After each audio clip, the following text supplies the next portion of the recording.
I see some very ominous signs for trans people and the U.S. in general. For a week now, we have gotten reports that they are seizing the paperwork of trans people, applying for gender changes, or trying to leave the country.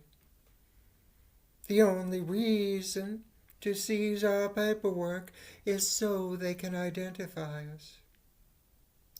It slipped under the radar that on January 29th, Trump signed an executive order titled Ending Radical Indoctrination in K-12 Schools. He doesn't have the power to enforce this order. However, this order contains very volatile rhetoric about transgender people. He is labeled being trans as an anti-American, subversive, false, and harmful ideology.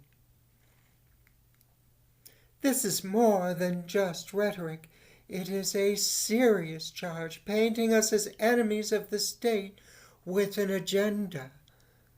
This is the same thing they did in Nazi Germany before they went after the gay population and then the Jews. They were first painted as enemies of the state. Now, consider that in just a couple of days, protest rallies have been announced in all 50 capitals for February 5th. No organization has undertaken this call. It is totally anonymous. Nobody is organizing these rallies. If people gather at the capitals on the 5th of February, they will be without direction. And a crowd of people without direction, particularly if they are angry, can easily become a mob.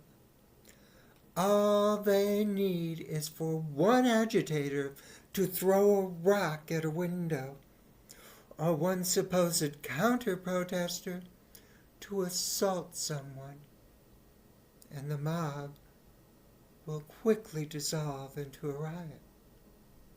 Start enough riots at state capitals and Trump has all the excuse he needs to declare martial law. Bear with me a while as I speculate, keeping in mind that this is speculation. Whether or not these rallies are staged events, if even a few of them turn violent, it will give Trump the excuse to declare martial law.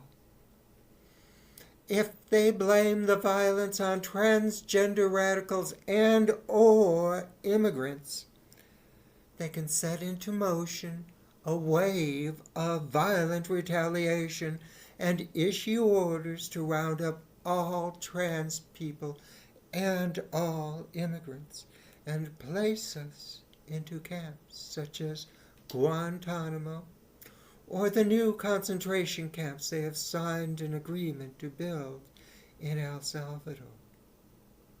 Please, I know how scary this sounds to my trans sisters and brothers, but this is only speculation at this point. However, all of the pieces fit, and it follows the playbook of Trump's beloved Nazi Germany.